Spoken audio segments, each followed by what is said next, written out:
Bonjour à toutes et à tous, je suis content de vous retrouver pour une nouvelle vidéo qui va porter sur l'intoxication à la cocaïne. Alors on va voir effectivement que cette intoxication est très fréquente. Je vous propose le plan qui suivra tout au long de ce topo les recommandations qui, vous voyez, sont assez récentes en fait, avec une revue de la littérature datant de 2022. Alors on va voir tout d'abord ce qu'est la cocaïne, comment elle se présente, pourquoi il faut connaître un petit peu la pharmacologie. Ensuite, on va voir les complications qui, vous allez le voir, sont nombreuses. Comment traiter, évidemment, le patient. Quels sont les pièges à éviter dans la prise en charge. Et enfin, un petit point sur la réglementation. Alors, la cocaïne, c'est une molécule qui a un nom un peu plus complexe, hein, c'est le méthylbenzoyl-ecgonine. C'est une molécule issue de la feuille de coca. Et la feuille de coca a été consommée il y a déjà très très longtemps. On parle surtout de premières descriptions datant de l'Égypte et majoritairement consommée en Amérique du Sud par les Incas. Ils consommaient d'ailleurs ces feuilles en fait pour effectuer des longs trajets. Ils avaient dans leur poche appelée la chourpa des feuilles de cocaïne qui servaient d'ailleurs d'unité de mesure de distance puisque les effets que provoquaient ces feuilles de cocaïne, qui étaient un peu une euphorie et puis une diminution de la sensation de fatigue, permettaient de faire de longues distances et ainsi permettaient les transports de certains matériels. Et donc la cocaïne était consommée par les Incas très fréquemment. Alors dans la feuille de coca, vous voyez l'arbuste en haut, on retrouve plusieurs molécules, des polysaccharides, des flavonoïdes et des alcaloïdes, dont ces deux molécules dont je vous parlais, donc à savoir l'ecgonine et la cocaïne, entre autres. Alors c'est aussi consommé actuellement, sinon il n'y aurait pas ce topo, j'en parlerai pas. Et sur le plan médical, on l'utilisait en anesthésie, puisque on va voir que ça bloquait les canaux sodiques, donc ça a tout un intérêt dans l'anesthésie, et utilisé bien sûr comme psychotrope. D'ailleurs, Sigmund Freud, que vous pouvez voir en haut, à droite, conseillait ses amis qui étaient dépendants déjà à la morphine d'utiliser la cocaïne pour le sevrage. Et donc un de ses amis, à titre d'anecdote, est décédé dépendant de la morphine et dépendant aussi de la cocaïne. Bref, alors comment ça se présente? Eh bien, cette molécule est extraite des feuilles de coca et est purifiée avec plusieurs procédés et on obtient ainsi une poudre blanche qui peut être mélangée avec d'autres molécules qui sont pour certaines encore plus dangereuses ou aussi dangereuses. Alors il y a du sucre, bon, certes, du bicarbonate, le lévimazole par exemple, qui est une molécule utilisée par les vétérinaires, qui a un effet anti-helminthe, et on va le voir, ça augmente les risques de complications. Des fois, ça peut même être coupé avec du verre. Donc vous imaginez les complications quand c'est injecté ou quand c'est sniffé, bref. Alors les présentations sont nombreuses. Soit c'est la poudre blanche, la fameuse sniffée, ou bien la forme qu'on appelle free base, qui doit être chauffée avec du bicarbonate, etc. Ou son autre nom, crack. Alors cette forme est un peu plus dangereuse que les autres. Il y a aussi la possibilité de fumer par vapeur, inhaler, ce qu'ils appellent le fumer du dragon, voilà, en forme intraveineuse, bien sûr, et d'autres mélanges encore avec d'autres drogues illicites, comme le speedball avec l'héroïne, mélangé avec de l'alcool, de la kétamine, bref, il y a de quoi faire. Sur le plan pharmacologique, il faut connaître deux de ses principaux effets, que sont de un le blocage de la recapture de différentes amines, qui comprennent la dopamine, la sérotonine et la noradrénaline, et en bloquant la recapture, eh bien vous imaginez, ça va délivrer une quantité très importante de ces amines dans les synapses. Et donc ainsi va provoquer au niveau du cerveau et aussi en périphérie une augmentation de ces amines et de leurs effets. Et les effets sont majoritairement, sur le plan médical, on appelle ça sympathique, et uniquement sur le plan médical, bien sûr. Par ailleurs, il va y avoir un autre effet qui va être le blocage des canaux sodiques et potassiques, et là ça va intéresser surtout tout ce qui va concerner les complications cardiovasculaires. Au niveau pharmaco, par ailleurs, il faut connaître le pic d'action. Donc le pic d'effet survient en moins de 5 minutes suivant la méthode d'administration. Alors intraveineux, bien sûr, c'est l'un des plus rapides, comme la méthode fumée, enfin l'absorption, l'inhalation de la fumée par le freebase, par freebase. La demi-vie, entre 40 et 90 minutes. Et l'effet, plus le pic est court, plus l'effet est court. Et donc, les personnes qui s'injectent ou qui fument le freebase, par exemple, le crack, eh bien, vont avoir des effets très courts, contrairement à la chic, quand ils vont mâcher les feuilles, par exemple, ont un effet, un pic un peu plus retardé et des effets un peu plus longs. Bref, c'était juste pour vous donner un ordre d'idée. Retenez surtout 2 heures. On va le voir après. 2 heures, c'est un moyen très intéressant et très important de retenir. Alors, la métabolisation, tout se fait au niveau du foie, hein, comme bien souvent. Il faut savoir que le foie transforme la cocaïne en 2 molécules, le benzoyl-ecgonine et en méthylester d'ecgonine. Voilà, c'est 2 molécules qu'on peut trouver et doser dans les urines, puisque c'est éliminé dans les urines durant à peu près 48 heures, donc dosage jusqu'à 48 heures. Ça ne sert à rien de doser si la prise date d'il y a 72 heures, on trouvera généralement quasi rien. On ne trouvera plus en tout cas. Par ailleurs, le mélange d'alcool et de cocaïne, la prise d'alcool associée à la cocaïne, augmente le risque de décès par 18.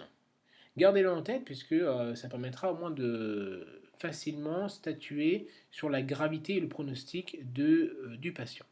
La dose létale, importante à connaître, en prise, c'est de 1,2 g, c'est ce qui ressort dans la littérature, sachant que la cocaïne est en général vendue par gramme, et qu'il peut y avoir déjà des infarctus du myocarde décrits à partir de 0,2 g. Autrement dit, il est très facile d'avoir des complications extrêmement graves avec une dose relativement faible. Je ne vous ai pas dit, mais la demi-vie du coca-éthylène est un peu plus longue, hein, 150 minutes. Vous voyez, c'est dans les seuils hauts, dans les variantes hauts des différents métabolites. Alors, on va voir les différentes complications maintenant. Je commence par celle-là puisque ça nous permet de nous orienter. Parfois, on a un patient qui est peu coopérant, qui ne parle pas, qui ne rapporte pas la prise de cocaïne. Et dans les cas les plus graves, on est face à un coma ou un trouble neurologique qui limite l'interrogatoire. Comment s'orienter vers une prise de cocaïne? Eh bien, il faut regarder un peu dans les études des chirurgiens de la main ou en dermatologie.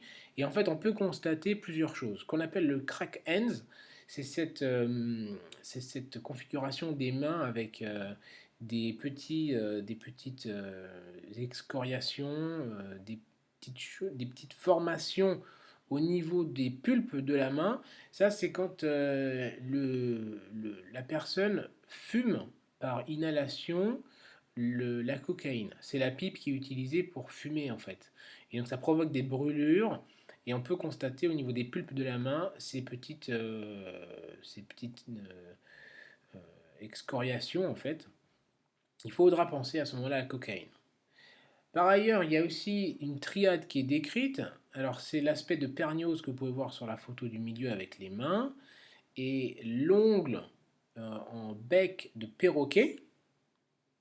Et enfin, l'atrophie pulpaire, c'est à force d'avoir les effets de vasoconstriction et aussi associé à des brûlures. Donc il faut bien y penser. Et par ailleurs, des infections cutanées ou des veines difficilement piquables nous orientent vers une possible consommation de cocaïne. Maintenant, on va rentrer dans le vif du sujet. Pourquoi c'est grave? On va voir les complications neuropsychomusculaires. Évidemment, si vous l'aurez compris, en augmentant toutes ces amines, ça va avoir un effet sympathique extrêmement important, donc une hypertension et associé à cela un risque augmenté d'AVC, que ce soit ischémique ou hémorragique.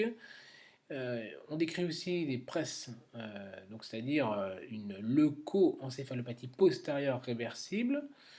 Ça c'est pour le PRES, c'est l'acronyme en anglais, hein, qui comprend plutôt, alors ça a tendance à comprendre quand même une hypertension artérielle, mais pas toujours, pas toujours. Parfois c'est juste un œdème vasogénique, et après ça peut être cytotoxique, mais ça comprend surtout aussi une confusion, une léthargie, une somnolence, parfois un coma, et on retrouve souvent une irritation pyramidale selon les localisations de la lésion, parce que c'est une leucoencéphalopathie, donc ça touche la substance blanche. Et on aura ainsi, en cas d'irritation pyramidale, des réflexes vifs.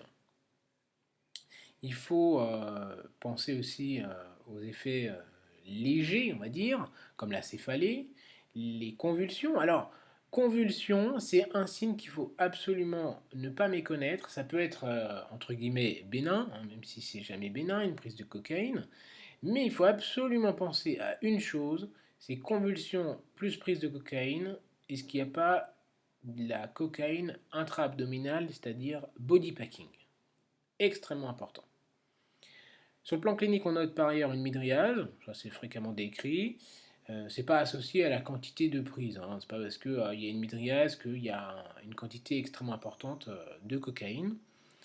Une excitation, une toute puissance et une agitation. Alors en général, les deux premiers, c'est désiré par la prise, par le toxicomane ou la toxicomane. En revanche, l'agitation, c'est un des effets qui n'est pas recherché, tout comme la dépression, la dépendance et toutes les conduites à risque associées. Mais l'agitation peut précéder toute catastrophe. Et quand je dis catastrophe, ça peut être un AVC, une pathologie cardiaque très grave et même un arrêt cardiaque. Donc méfiez-vous d'une intoxication par cocaïne avec agitation. Dans les formes chroniques, on décrit une neurodégénérescence où vous doutez, en lien avec tous ces effets, que ça n'a pas aidé sur le plan neurocognitif. Et bien sûr, une hyperthermie, alors une hyperthermie qui est plutôt d'origine centrale et qui n'est pas aidée en plus avec l'agitation, entraînant tout ça une rhabdomyolyse et une déshydratation. Donc très important à garder en tête. Au total pour cette diapositive, retenez surtout AVC, complications neurologiques, agitation, hyperthermie et rhabdomyolyse. Maintenant, les complications respiratoires, selon la méthode de prise, bien sûr, une brûlure au niveau des voies d'administration, soit voie aérienne au niveau du nez. Vous voyez sur la photo une brûlure avec irritation et même atteinte chronique, hein, au niveau du nez. Des hémorragies, épistaxis, anosmie, et parfois dans les cas de prise chronique ou même prise aiguë, on peut décrire des fois des perforations du septum nasal, vous voyez sur la photo du milieu en haut. Il y a aussi des brûlures au niveau du palais postérieur, décrites sur la photo supérieure droite. Les barotraumatismes sont très importants à ne pas méconnaître, dont pneumothorax, pneumomédiastin, pneumopéricarde. Vous mettez pneumo avec tout ce que vous voulez. C'est décrit dans les prises, surtout inhalées et sniffées, beaucoup moins et beaucoup plus rarement dans les prises intraveineuses. On décrit aussi des SDRA, des OAP, des majorations de crise d'asthme, des embolies pulmonaires, des infarctus, des hémorragies pulmonaires. Bref, en cas d'hémoptysie, il y a plusieurs choses à évoquer. Des pneumopathies interstitielles, des sténoses des voies aériennes supérieures en cas de prise chronique, et aussi des poumons hyperéosinophiles. En bref, pour cette diapositive, retenez les brûlures et surtout les barotraumatismes. Sachant que les patients cocaïnomanes sont à risque de par leur conduite à risque, et parfois il peut y avoir des agressions, et donc ne pas méconnaître non plus par exemple un pneumothorax induit par une agression, hein, par un coup de couteau par exemple. Donc bien regarder, on déshabille le patient. Maintenant, les complications cardiovasculaires extrêmement importantes qui font en fait le lit de majoritairement les décès par intoxication par cocaïne. Il faut avoir en tête que s'il n'y a pas de signes, s'il n'y a pas de complications cardiovasculaires dans les 2 heures qui suivent la prise, il faut évoquer d'autres voie d'administration, si on peut parler ainsi, s'il y a des complications. Je m'explique. Si le patient est instable ou s'il présente des signes euh, de mauvaise tolérance hémodynamique, plus de 2 heures après la prise, c'est qu'il doit peut-être y avoir autre chose et évoquer toujours un body packing par exemple. Donc les complications cardiovasculaires, c'est en général dans les 2 heures. Même si ça peut perdurer, mais gardez en tête cette notion importante de 2 heures. Qu'est-ce qu'on retrouve? Une hypertension artérielle évidemment, avec toutes les complications. Donc vous imaginez tous les vaisseaux et tous les organes qui peuvent souffrir en lien avec l'hypertension artérielle. Des infarctus évidemment, qui soient de type 1 avec l'occlusion, ou bien de type 2, de par la mauvaise tolérance, tachycardie par exemple, et augmentation de la post-charge. Les spasmes coronariens, les arythmies, on va voir avec les ECG, les effets stabilisants de membrane à rechercher impérativement, l'allongement du QT, le risque de tachycardie ventriculaire, et les vasculopathies qui font aussi le lit de toutes les complications et qui expliquent majoritairement les nombreuses, en tout cas, complications. C'est les dissections artérielles de n'importe quelle artère, hein, les anévrismes, la CIVD, les microangiopathies thrombotiques.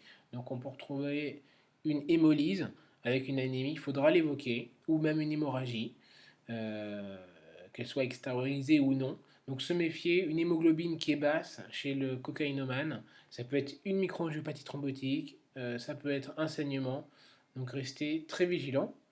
Et il y a aussi une dysfonction endothéliale. Sur le plan chronique, je vais juste vous l'évoquer rapidement, donc cardiomyopathie dilatée, hypertrophique, des coronaropathies avec athérosclérose, des valvulopathies, une hypertension, obésité, syndrome métabolique. Bon, il y a plusieurs choses, hein.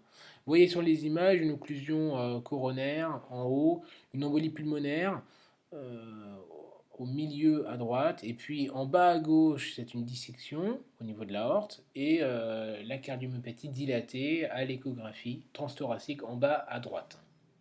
Sachant que tous ces symptômes de dysrythmie sont expliqués par le blocage des canaux sodiques et potassiques. Je vous laisserai voir la vidéo sur les cardiotoxiques. On va voir maintenant sur cette diapositive les ECG qui peuvent être rencontrés. Alors on peut voir tout type de pathologie, de troubles du rythme, de troubles de conduction. Vous voyez par exemple un BAV2 Mobitz 1 en haut, une tachycardie, qu'elle soit régulière ou non, au niveau en haut à gauche. Un peu plus haut à droite, c'est une bradycardie, puisqu'en fait, avec la prise chronique, par exemple, hein, c'est moins en cas de prise aiguë, mais en cas de prise euh, chronique, il y a une compensation du système parasympathique et donc une bradycardie induite. Il peut y avoir un microvoltage sans pour autant avoir des signes de d'épanchement péricardique ou de pneumothorax ou de choses comme ça. Un infarctus, bien sûr. L'effet stabilisant de membrane, gardez en tête cet ECG avec le QRS qui est élargi. Et plus le QRS est élargi, plus le pronostic est mauvais et le risque de convulsion augmente avec, hein, puisque c'est un blocage des canaux sodiques et qui agit aussi au niveau du cerveau. Et la repolarisation précoce. Alors je vous ai mis la repolarisation précoce sur cette diapositive. Pourquoi? Puisque c'est fréquemment rencontré. Il faut savoir que la repolarisation précoce est plus fréquemment retrouvée aussi dans les cas d'intoxication par cocaïne, hein, le risque relatif à 5. Mais ça augmente le risque de mort subite et de troubles du rythme. On le retrouve surtout dans d'autres pathologies comme le tonus vagal augmenté, c'est chez les patients jeunes.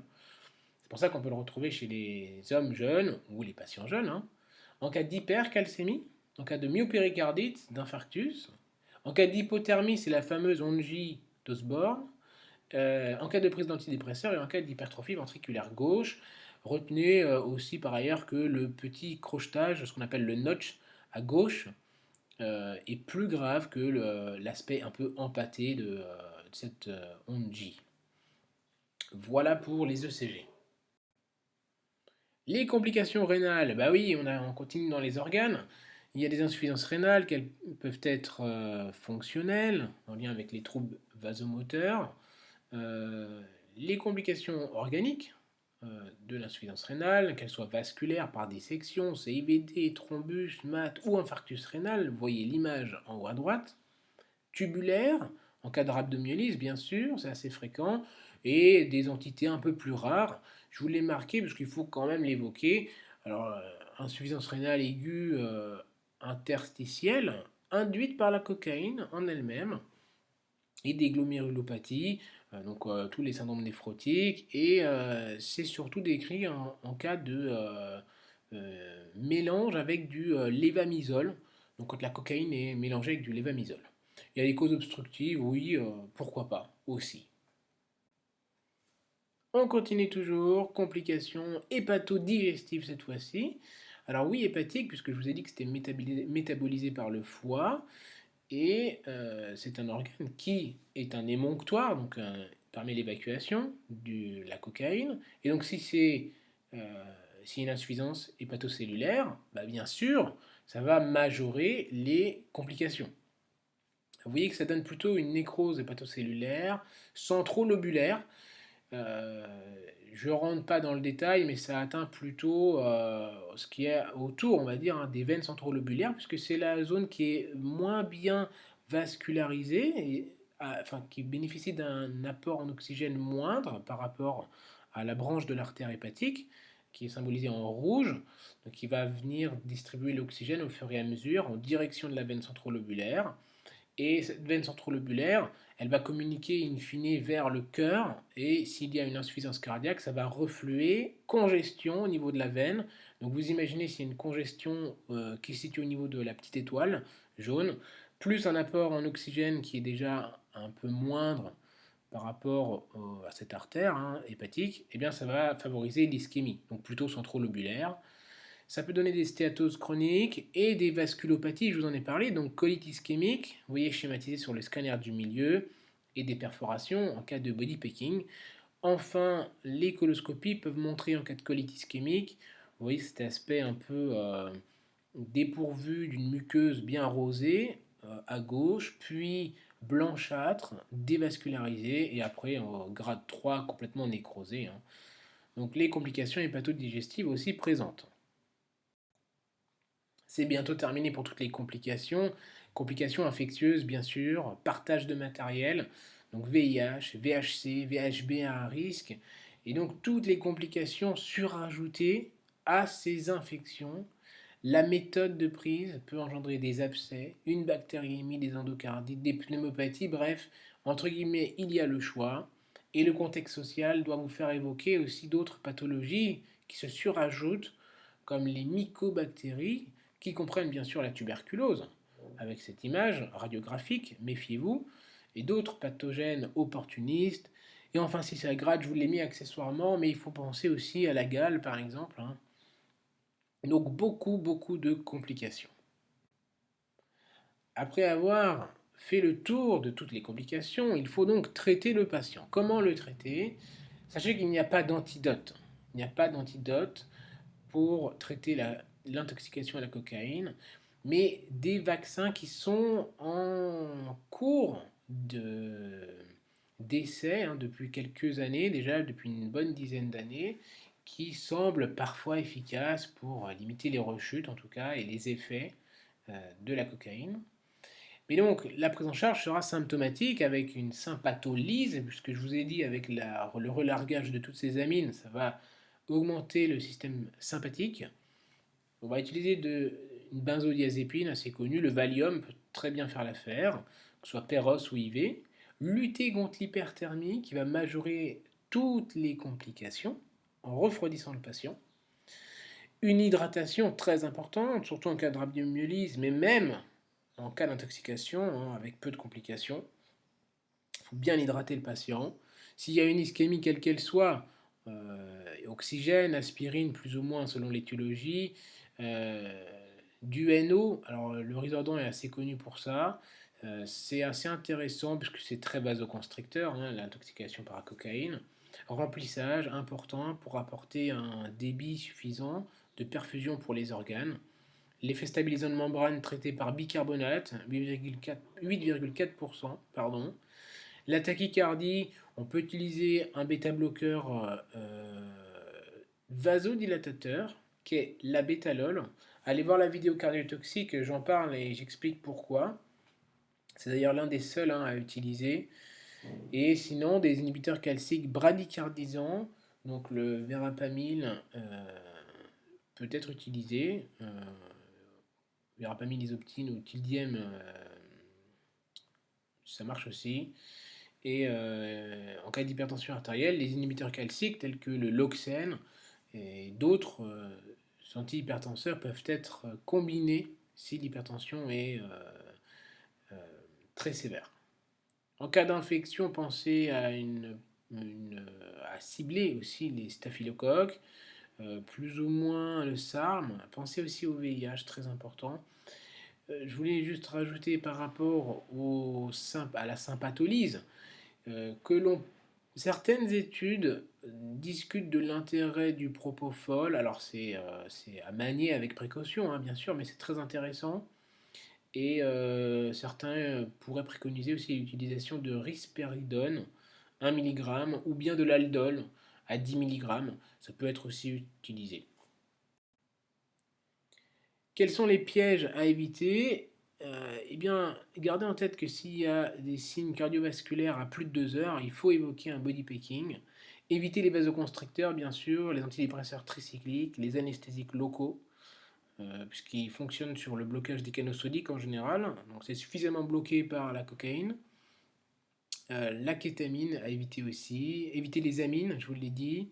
L'analoxone, ça majeure la toxicité s'il y a une prise d'héroïne et de cocaïne, donc à ne pas donner. Pas de bêta-bloqueur, sauf le labétalol, je vous l'ai dit, et se méfier de l'agitation. Un petit point sur la médecine légale. En France, bien sûr, interdit de posséder, consommer et vendre. C'est très fréquent, 2 millions de consommations par an. Et c'est peu cher, c'est très très peu cher. Et enfin, la détection dans les urines, avec une demi-vie urinaire entre 4 et 3 heures, qui permet une détection jusqu'à 24-36 heures, jusqu'à 48 heures maximum, mais pas plus. En bref, que retenir? C'est la deuxième drogue la plus consommée et qui est illicite, en tout cas en France. L'agitation, se méfier, peut-être un critère de gravité. Et il faut aller vite et bien hydraté, vite pour vasculopathie, infarctus, thermie, donc hyperthermie et l'ECG, pour vous rappeler des effets.